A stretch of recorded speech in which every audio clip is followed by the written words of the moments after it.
Hey there, welcome to the Simple Podcast. I'm Todd C. Slater. Before I begin my podcast, I just want to extend our heartfelt condolences and prayers to the Filipino community in Vancouver after that horrific act yesterday. It's a terrible situation, and our thoughts and prayers are with the family, of course, of everybody. And what a catastrophic thing that happened. And you know what? In Canada, we just have to start getting a grasp on how we deal with these situations and pretty much eliminate it. Because again, when you take a look at what's happening here, the violence, the destruction, the annihilation of families, children, parents, grandparents, it's got to stop. And, today is election day here in Canada. We've been talking about this, obviously, since Mark Carney announced it, a shotgun approach to turning around and trying to gain control over Canada. And I'm sorry, but I'm going to continue to reiterate, this man cannot be elected Prime Minister of Canada if we take a look at what's going to be best for Canadian citizens.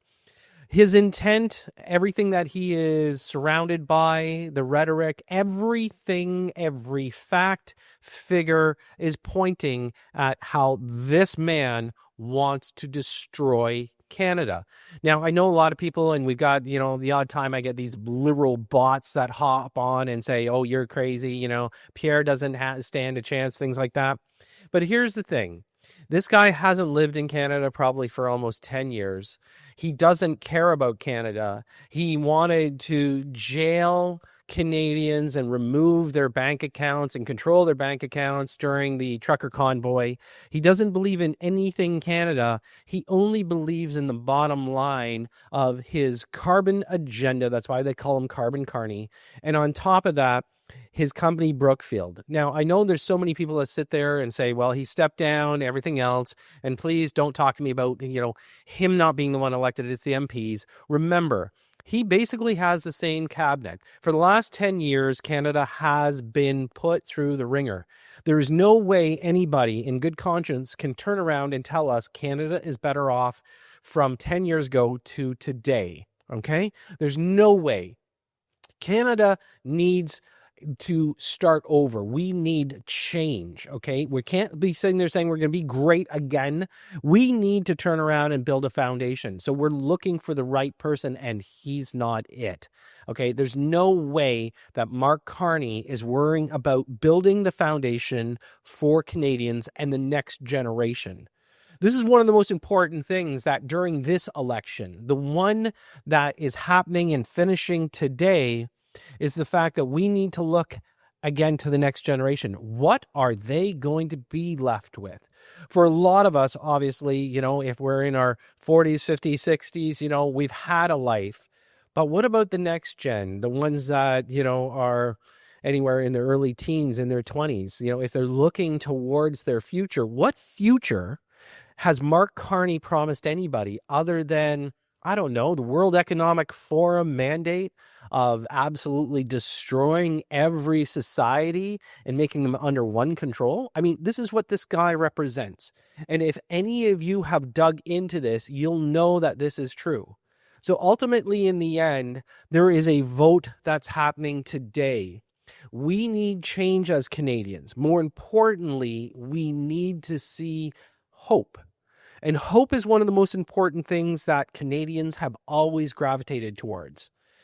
As one of the younger nations in the world, okay, Canada needs to turn around, get together with their fellow Canadians, the hardworking Canadians, and actually turn around and start moving forward again.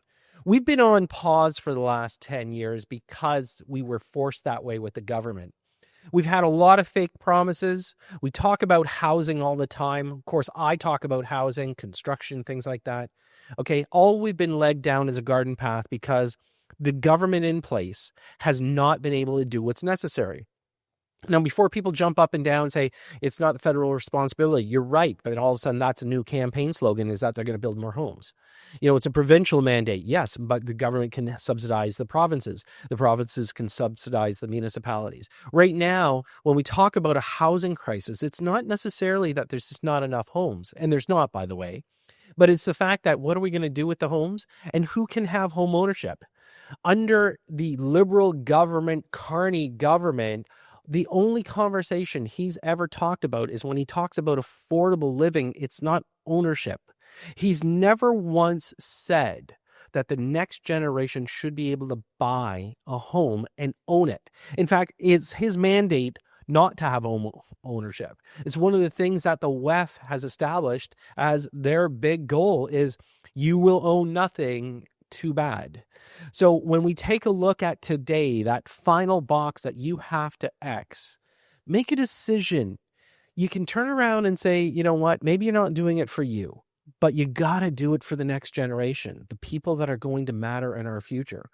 Remember, one of the most important things is the next generation is going to take care of us in our future, hopefully. But if they can't afford to, and the world's falling apart, well, who's to blame? The people, us? That put these people into power? Well, I can guarantee you, I have never voted for a Liberal government, never will.